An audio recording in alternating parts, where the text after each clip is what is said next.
So you really never know how habits affect you and your life. And to prove this, I decided to do an experiment on myself. For the past year and a half, I've worked out over 3 times a week, or tried to at least if there was an injury. I was really strict on my diet. I took a cold shower every single morning, had all those down. Sometimes I read my gratitude journal every night. So a week ago, maybe if realistically more like a week and a half ago, I decided to stop doing all the good habits. I wanted to see how my life would change, how my life would be different in only 1 week. I also decided to stop meditating. So what were the results? My mental health crashed. Discipline wasn't a thing. Willpower wasn't a thing. I just felt lazy, sad, and nowhere near my potential. I didn't really think that all the habits I did made such a big difference. I didn't think that taking a cold shower every morning made a difference. I didn't think that eating healthy food made a difference. I didn't really think that meditating every day made a difference. But the scary part was that only like 2 or 3 days into this, I was in the worst period of mental health since when I started self-improvement. Before self-improvement, I mean, I wasn't strict on my diet. I didn't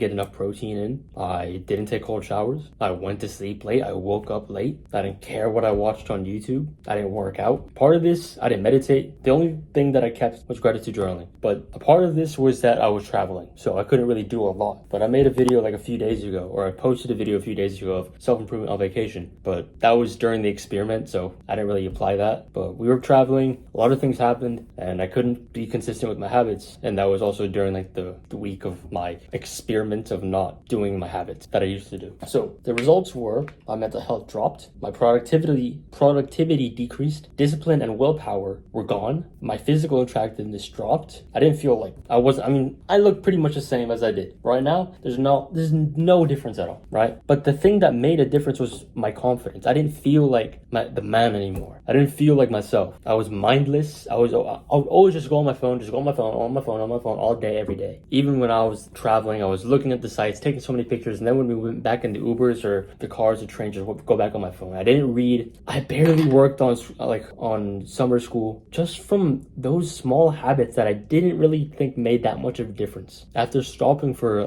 like a week and a half, I fucking hated myself. I hated it. I wanted to stop the experiment so bad, but I didn't stop. I didn't stop the experiment because I knew that I needed to get the results. I knew that I needed to find the end result of this whole thing. If 2-3 days in I felt this bad, I gotta see what I feel at day 7 or whatever a week and a half is. I'm not gonna count. Don't say anything. I stopped cold showers and working out for a week and a half. That's the things that I stopped for a week and a half. I didn't stop meditating though. The reason why I only did those 2 things is because I had a back injury, so I couldn't really train. A lower back injury, couldn't train, and cold water, well, I didn't want to. So I stopped those good habits and everything just went to shit. Mental health, physical attractiveness went to shit. Productivity, nothing. And then when this experiment was done, I couldn't help but think like, what the fuck? People live like this every single day of their life. And here I am, only a week and a half, feeling the worst I've ever felt since I started self-improvement, or before I started self-improvement. I felt so disgusted with myself, so unproud of myself. It was horrible. But that just goes to show you that habits are so important. I made a video, I'll probably link it down below in the comments or something, but it's how habits work. So I explained in depth of like what the thought process is behind habits. There's a cue, craving, response, and reward, and I'll link that down below for you to watch about the habit thing. But habits play an instrumental role in any success. A habit is something that you do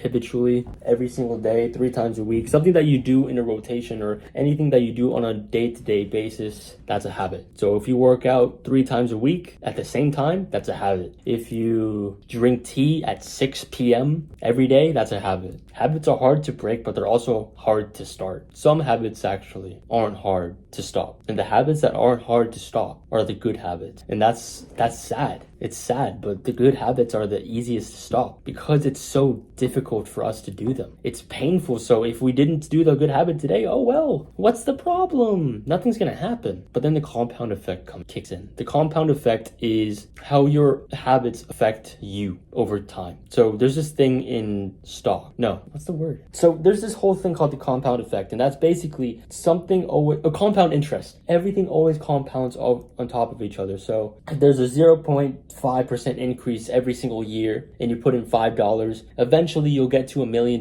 because of compound interest. It compounds every single year and it grows exponentially. That's the same thing with habits. When you do a good habit, okay, whatever, didn't feel whatever. If you do it for a month, okay, now I feel awesome. If you do it for a year, bro, damn, like look how much progress I made. Look, bro, going to the gym 6 times a week, damn, look at that shit. Going for 5 years, 10 years, 20 years on those good habits. Everything will get better. But you don't see that when you start. You don't see that during the whole stages because you're just improving a little bit every day. You're still just doing the habit. It's only when you look back and review the past few months, weeks, days, years that you're like, damn, this one habit really helped me a lot. But it's easy in those beginning stages to stop those habits because it's difficult. And I decided to play an experiment of, what if I just decided to let go for a week while I'm on vacation. Let me just let go for a little bit. Let me just stop and see what happened. I stopped all those good habits. Everything went to shit. I didn't like myself. I didn't feel confident. My biceps were small. But it just didn't feel right. Didn't feel good to stop doing those good habits. But it takes a while to build a habit, but it takes a second to stop a habit. But there's something that I learned from the book Atomic Habits of what happens when you do stop your habit or when you skip a habit. Don't repeat it twice. Try not to tomorrow. So that's everything that happened in this past week. I stopped all the good habits. I found out what happened and now I'm back here telling you, keep on going. It's not worth it going back. If you've been on this grind, if you've been working out for a while, if you've been eating right, if you've been sleeping right, if you've been meditating, if you've been gratitude journaling, if you've been journaling, if you've been working out, if you've been working out, if you've been eating right, if you've been reading, if you've been gratitude journaling, if you've been working on your business, if you've been doing everything right, if you're doing all those good habits, just always remember to not stop. Because when you stop, you think it's gonna feel good, and you make up so many excuses to stop doing the good habits. Oh, it's difficult. Oh, I have this. Do not give in to those excuses. They're only going to make you worse. They're gonna bring you down, and in a few days, you're gonna hate yourself again, and then you'll miss the grind. You'll never be satisfied. So why not just keep on going? Do through the hard path. So yeah, do the hard work now. So later, and as always, nice.